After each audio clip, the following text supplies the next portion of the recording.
lot going on with the Phils. Great night at the ballpark last night. They win 3-1. Rhys Hoskins returns. He hits a homer. Gets thrown, steals a base. Gets thrown out at the plate.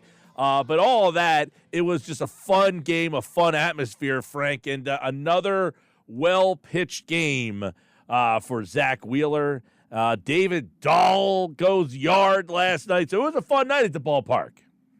Yeah, and only one little blip on that Wheeler stat line at the end of the night, and of course, the Rhys Hoskins home run, right? The ex-Philly killer, ex-Philly killer, right? Is usually the way that it goes.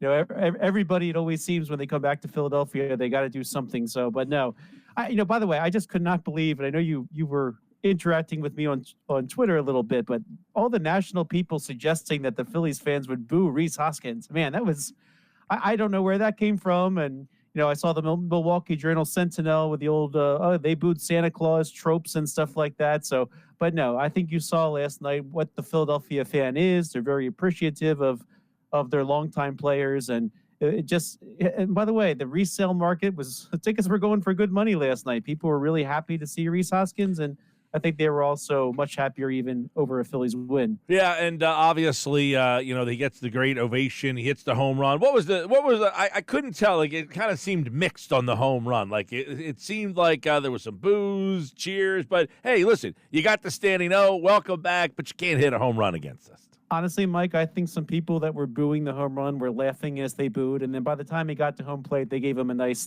clap.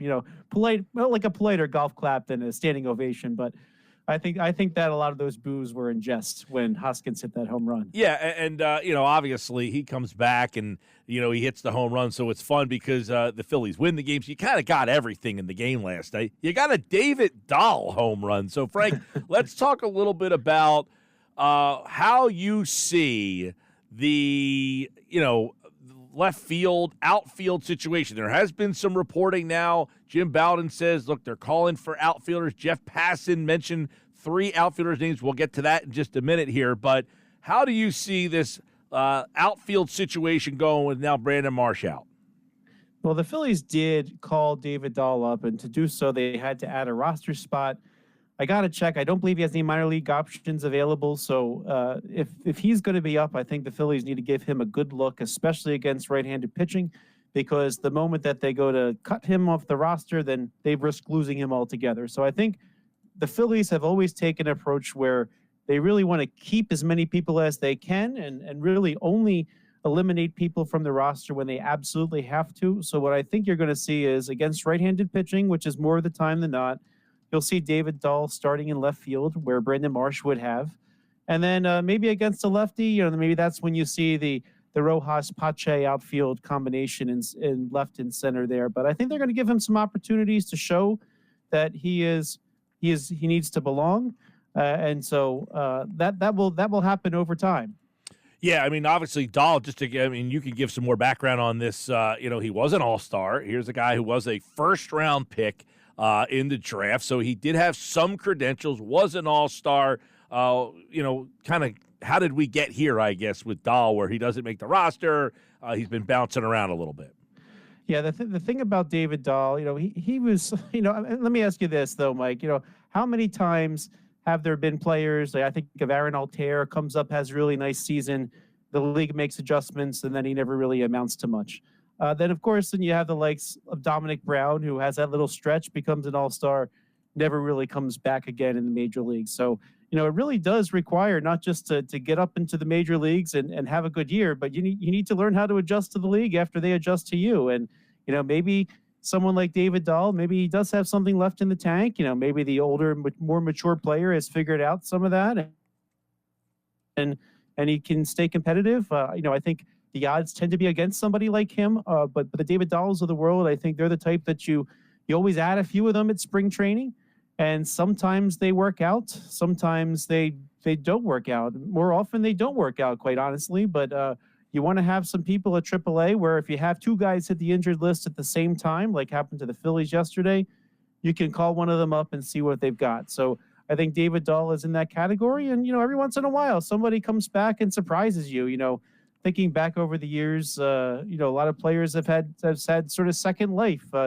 Pitchers sometimes figure out how to pitch after being throwers, and and hitters sometimes really learn the craft of hitting. So we'll see what happens there. Joey Meneses who's with the Nationals now, was in the Phillies AAA lineup every day a few years ago and never made up to the big leagues with the Phillies. He found second life in the major leagues. So, hey, this guy could too. By the way, the Phillies lineup is out, and it's brought to you by Clark's Moving and Storage, Rio Grande. Moving's a breeze with Clark's Moving and Storage.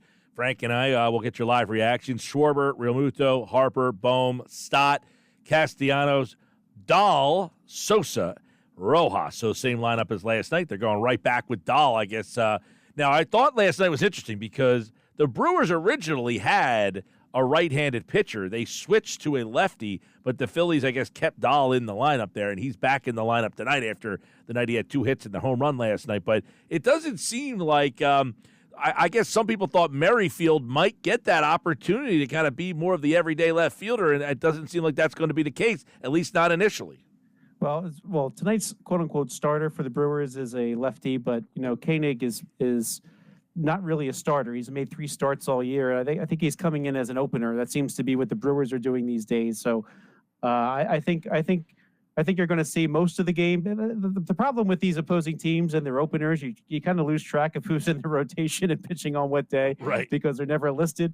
But I think you're going to see a majority of right-handed pitching for today's game. I'm sure, it's not like spring training where they give you the list of pitchers you're going to see over the course of the day. Right. But I would expect Koenig to really be in there just to get the first couple lefties out to try to face Bryce Harper in the first inning, and then he'll be switched out for a right-hander. So I think that's why Dahl is there. I think that he will get these looks. And let's face it, if the alternate is you're going to have somebody like Christian Pache in left and Rojas in center if you don't have Dahl in the lineup. So I think right now he's going to get these opportunities, and they're going to see if he can stick. I mean, down at AAA, he was really hitting. He was hitting 340, dozen home runs, OPS through the roof. So, he kind of, like a lot of players, they go to AAA and then you forget all about them almost, and they hit there, but it's AAA. He really was banging on the door saying to the Phillies, give me a shot. So I think they're going to give him a shot. Now that they have, again, not 1, but 2 of their players on the injured list.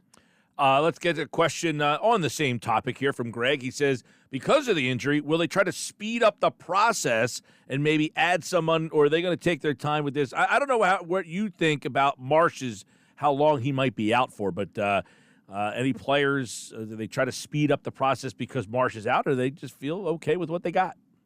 Well, the only word we have so far, Rob Thompson said both Clemens and Marsh, the word he used was mild. So provided that it's mild, then maybe it won't be that long a stay on the IL. But look, I think the Phillies need to do 2 things. They want to see what Dahl has, since this is their shot to bring him up. Again, they're going to have to cut him if they don't want to keep him around. So this is their shot to check out what Dahl can do. And this is also another opportunity, too, for Whit Merrifield, who we keep talking about. Merrifield probably can play more with both of those players off the roster, even if Dahl is getting a lot of looks in left field. We kind of saw the Phillies going with a Clemens and Merrifield platoon, depending on who was on the mound each day. So I think Merrifield is going to get some extra opportunities here now, especially with you're seeing Turner still a few weeks out from maybe being better. He had that little minor setback. So I think for right now, you want to see if is really flamed out in his career, or if he's got something left in the tank. I think that's a really important question to answer before you get to the trade deadline. And I think it's also really important to see what David Dahl does. Now, beyond that, a lot of teams aren't opened up for business yet in terms of making trades. A lot of teams are still in this. I mean, if you look at the standings, you got a lot of teams hovering around the 500 mark that are expected to be contenders. And the teams that are hovering around 500, I mean, look at St. Louis, who the Phillies just played. They're 2 games under the 500 mark.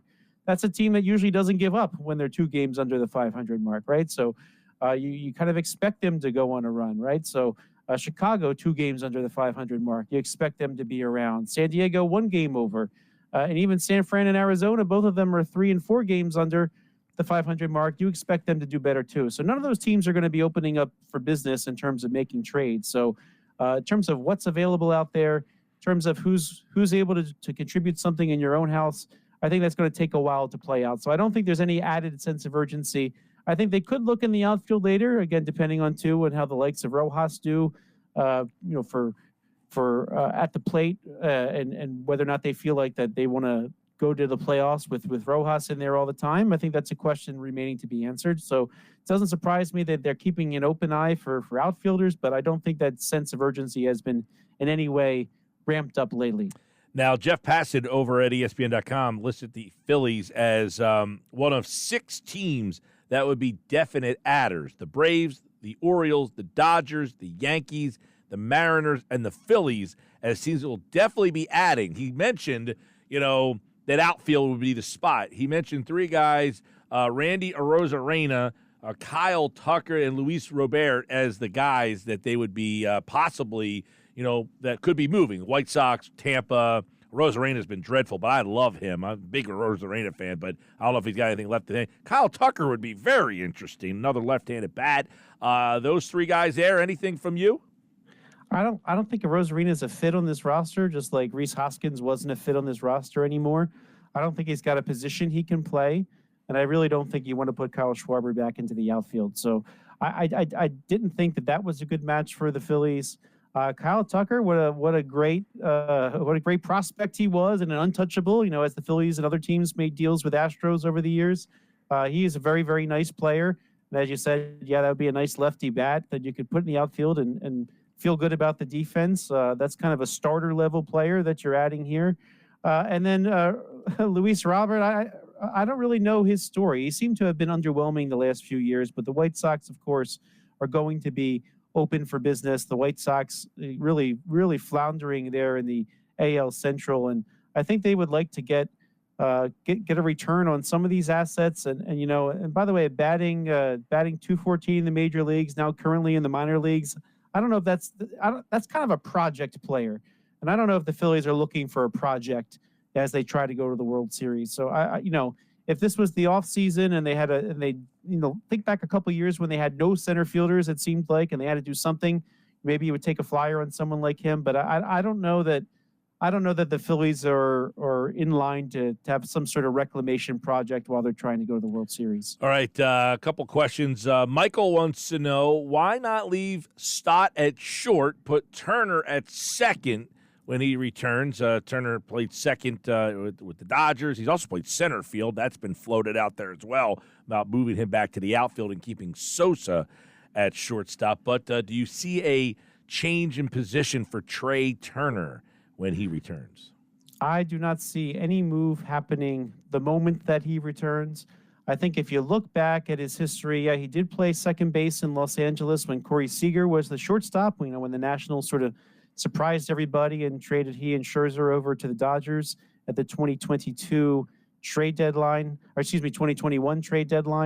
But Turner did take over shortstop at the Dodgers in 2022, and when he did so, he basically said he felt like he was playing left-handed when he was playing second base. He felt so much better at shortstop.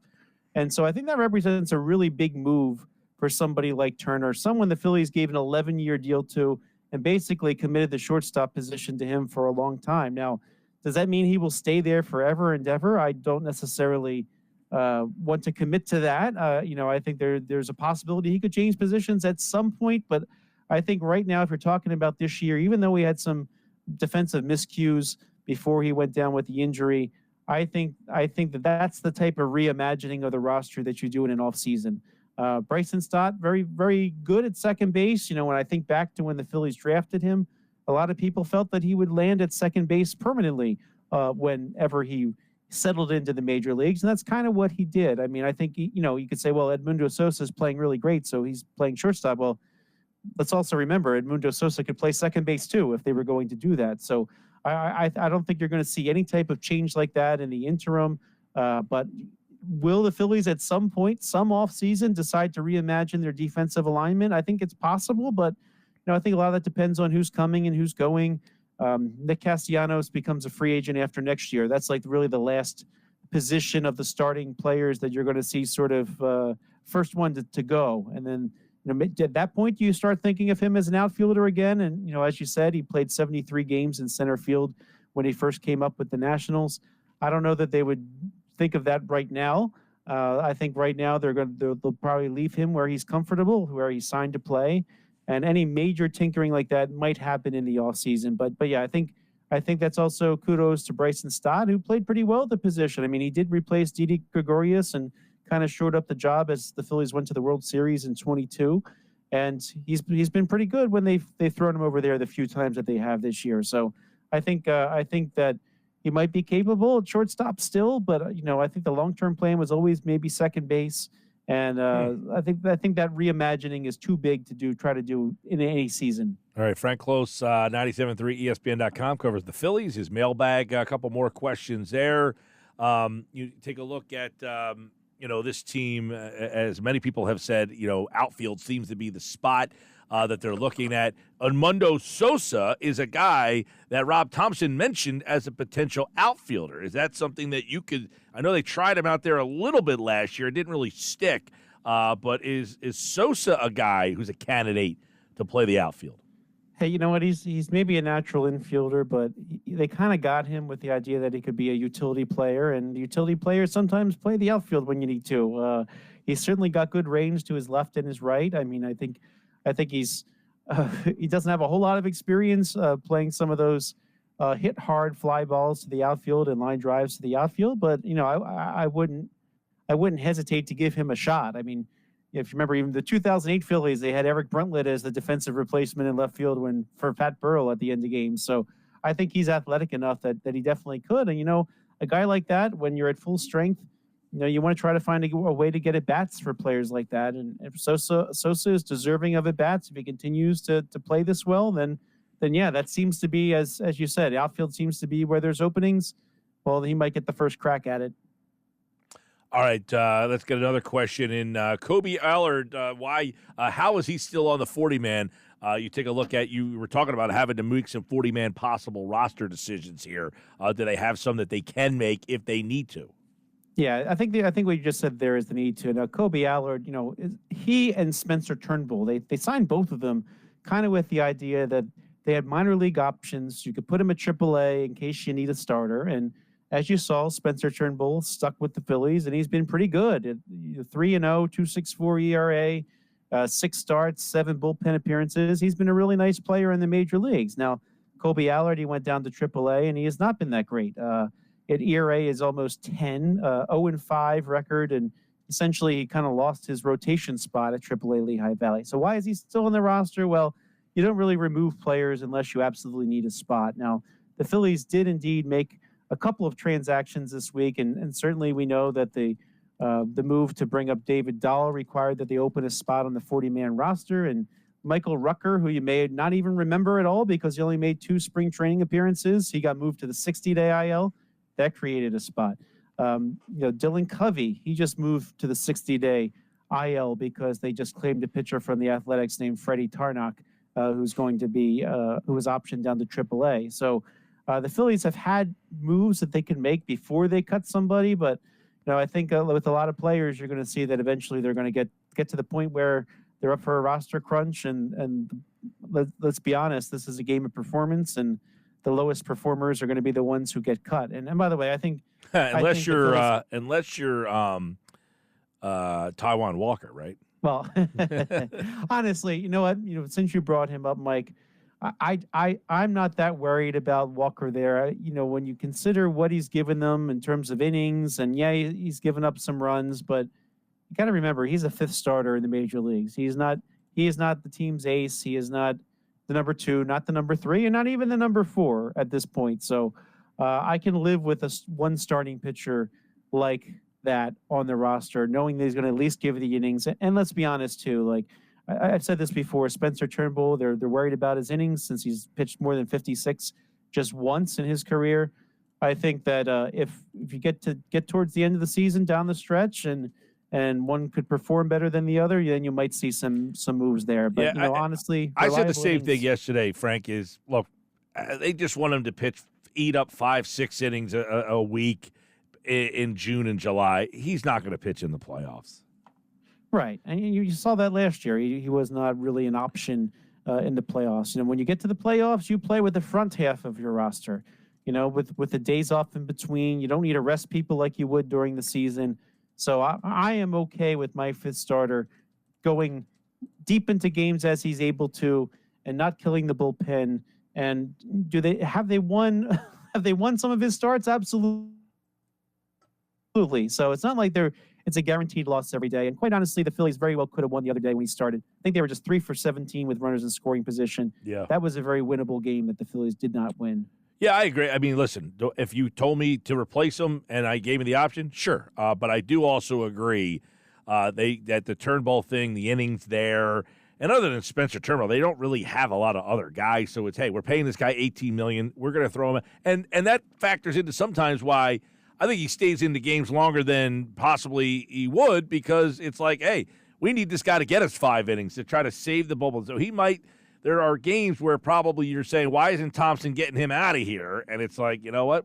You're gonna pitch 5 innings, dude. You're getting paid $18 million. So I think that factors in too. But I think the question might be, I think there's a balance here of how do you keep Turnbull sharp in the role that he's in when you want to bring him back and take over that spot when Walker gets kind of demoted. I don't know how that's a fine line. Yeah, and my other worry would be if I'm the Phillies, you saw Ranger Suarez, right? He got hit on the hand with a line drive, right? That is not something you can anticipate, right? And so you got 3 innings out of Spencer Turnbull that day. You got him a victory by coming in and pitching those 3 games.